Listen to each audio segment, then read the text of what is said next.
Okay, so I always made my students memorize this song on how to memorize the quadratic formula. So if you go on YouTube, you can search Pop Goes the Weasel quadratic formula, and it makes it a lot easier to memorize. So if you have x equals negative b plus or minus the square root, b squared minus 4ac all over 2a. Okay, so for this one, we would just use a, b, and c as ax squared plus bx plus c. So whatever is attached to the x squared goes wherever a is. Whatever is attached to x goes where b is. And then the c is just going to go there. You are loud, sissy. Okay, so I'm going to do 3 different examples because you're going to have 3 different situations that you'll get. So the first one, let's do 2x squared minus 7x plus 8. That's going to be one of them. And I just changed my mind on which one I'm going to do first. So I'm actually going to do this one first. 3x squared 12x minus 15. I just picked big numbers. I just realized. Whoops. That's okay. Okay, we're going to do this one first. So we're going to do it into our quadratic formula.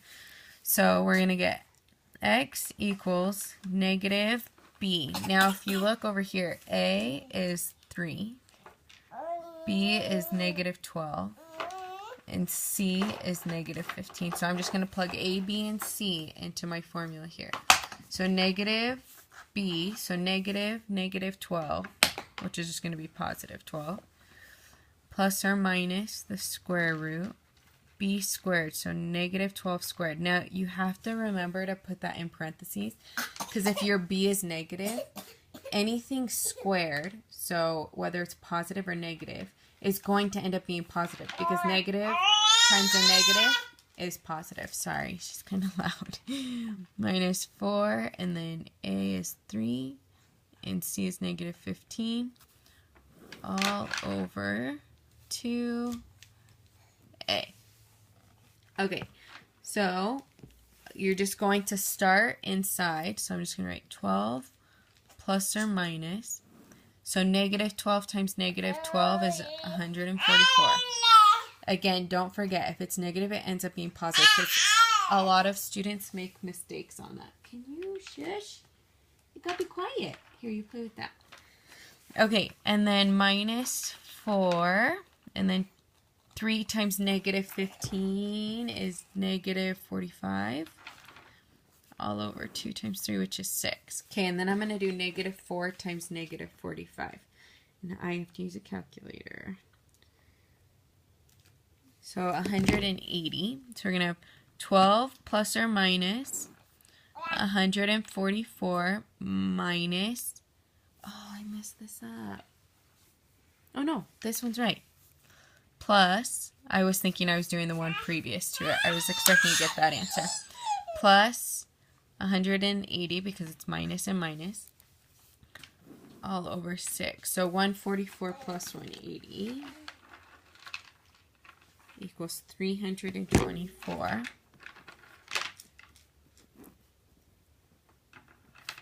All over 6. Now you can just square root that and see if you get an answer, but because not all of them are going to be perfect, I'm just going to practice with you doing the factor tree.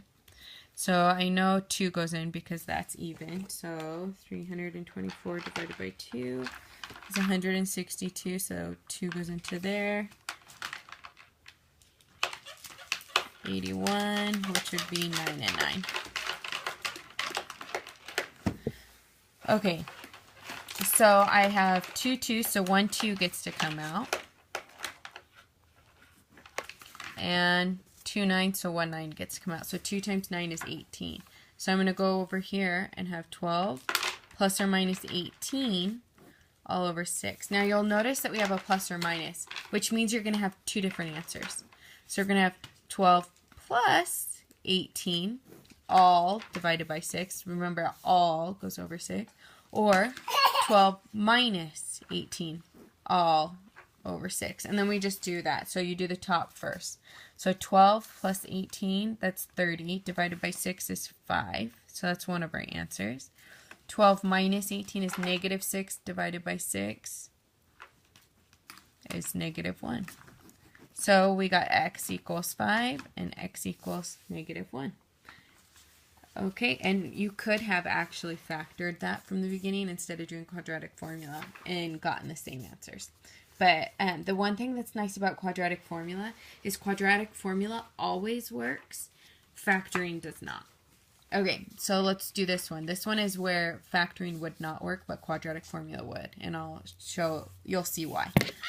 So we have a is 2, b is negative 7, and c is 8. Okay, so x equals negative 7, so positive 7, plus or minus the square root, b squared, so negative 7 times negative 7 is 49, minus 4, and then a times c. So I like to do it as I plug it in. It saves you some time. So a times c, so 2 times 8 is 16, all over 2 times a, so 2 times 2 is 4. Okay, so 7 plus or minus square root 49. Okay, and then I'm going to do negative 4 times 16, or just 4 times 16. 4 times 16, 64. Oh, darn, I should have known that. Minus 64 all over 4. Okay, so then 49 minus 64. I can't even do that in my head. 49 minus 64, so negative 15.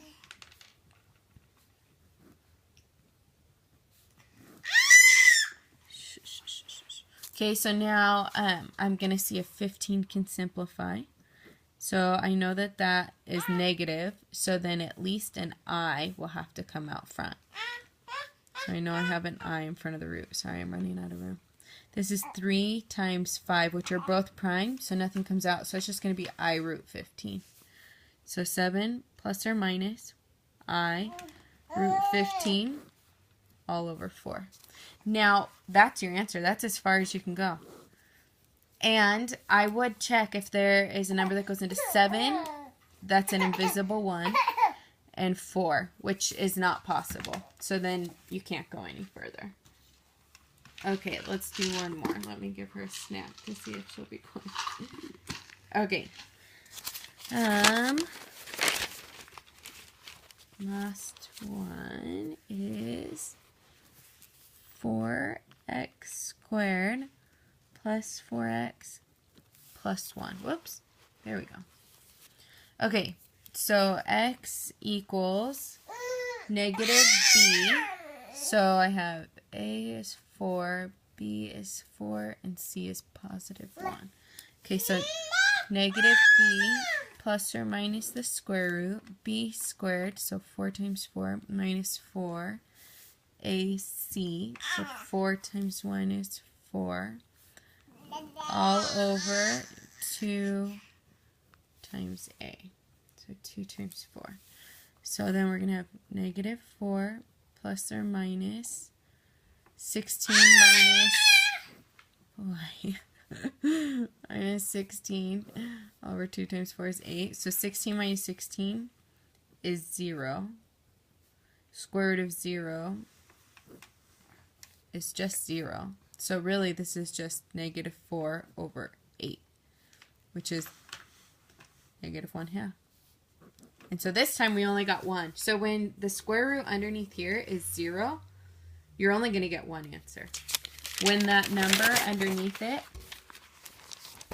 is positive, so the number underneath this was positive, we got 2 answers. Now those answers though sometimes might have like a root 3 and a root 3 here, which then you just simplify what number can go into 12, 18, and 6, and then that would be your answer. You wouldn't have to go any further than that. The reason why we could go further is because there wasn't a root 3, so we could simplify those numbers. And on this one, we got 2 imaginary, and we just wrote it as plus or minus to keep it as 1. So we got 7 plus I root 15 all over 4 and 7 minus I root 15 over 4. So when underneath the radical is negative, you'll get two imaginary solutions. Okay, let me know if you have any more questions.